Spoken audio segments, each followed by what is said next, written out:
Hello friends, good morning. আজকে সকাল সকাল তোমাদের কাছে আমি নিয়েছি দুধের পাটিসাপটা। তো তোমরা দেখতেই পাচ্ছ, প্রথমে আমি নারকেলের পুর বানিয়ে নিয়েছি। আর এই দেখো এখানে দুধ, চালের গুঁড়ো, সুজি দিয়ে এখানে বানিয়ে নিয়েছি। এই দেখো দুটো পাটিসাপটা এখানে আমার তৈরিও হয়ে গেছে।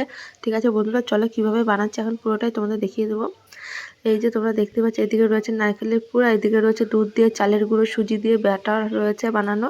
এই দেখো কড়াইতে হালকা তেল দিয়ে এই দেখো একটুখানি আমি সামান্য একটু গোলা দিয়ে দিলাম, ব্যাটারটা দিয়ে দিয়েছি। কি সুন্দর ফুলে উঠছে, তোমরা দেখতেই পাচ্ছ।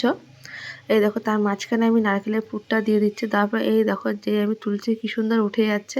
ঠিক আছে বন্ধুরা, তোমরা প্লিজ কমেন্টে জানিও তোমরা সবাই কেমন আছো। আশা করি খুব ভালো আছে, আমরাও খুব ভালো আছি। ঠিক আছে, বলো তোমরা কে কে পাটিসাপটা খেতে ভালোবাসো। তো এই দেখো একটা একটা করে মোটামুটি আমি কতগুলো পাটিসাপটা বানিয়ে নিয়েছি। ঠিক আছে, চলো এখন আমার শ্বশুরকে দিয়ে দেবো খেতে। তো সকালে ব্রেকফাস্টে আজকে পাটিসাপটা বানিয়ে এই দেখো আমি আমার শ্বশুরকে দিয়ে দিয়েছি খেতে।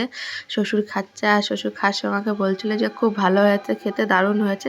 ঠিক আছে বন্ধুরা, তোমরা প্লিজ কমেন্টে জানিও তোমাদের কেমন লাগলো আজকে আমার পাটিসাপটাটা। ঠিক আছে বন্ধুরা, টাটা। ভিডিওটা এখানে শেষ করতে হবে, দেখা হবে পরের ভিডিওতে। টাটা।